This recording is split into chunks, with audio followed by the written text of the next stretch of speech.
Firstly, dry roasting split moong dal.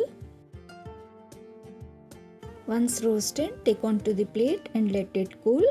This is 1 hour before neatly washed and pre-soaked moong dal. Added water and let it cook.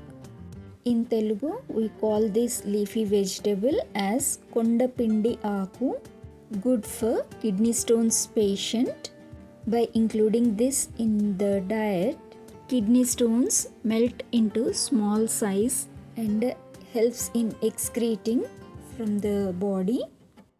Whenever this leaf is found in the market, we include in dal. Let's cook. Now adding oil in a cooking bowl. Adding little mustard and cumin, followed by adding onion pieces, curry leaf, little turmeric, slitted green chilies, 5 to 6 semi-crushed garlic. Give it a good mix. Let the onions and green chilies be roasted. Adding the greens. Mix evenly with the seasoning. Let it cook for 2 minutes at low flame. Mix once, adding cooked moong dal, followed by adding salt.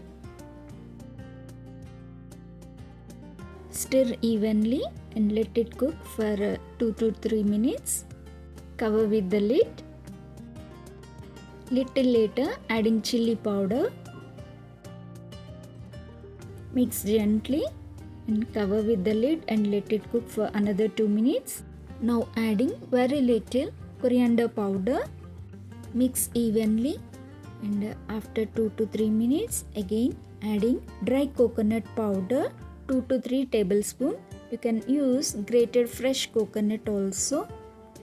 On the other stove, prepared pesarkattu charu. Thanks for watching. Bye.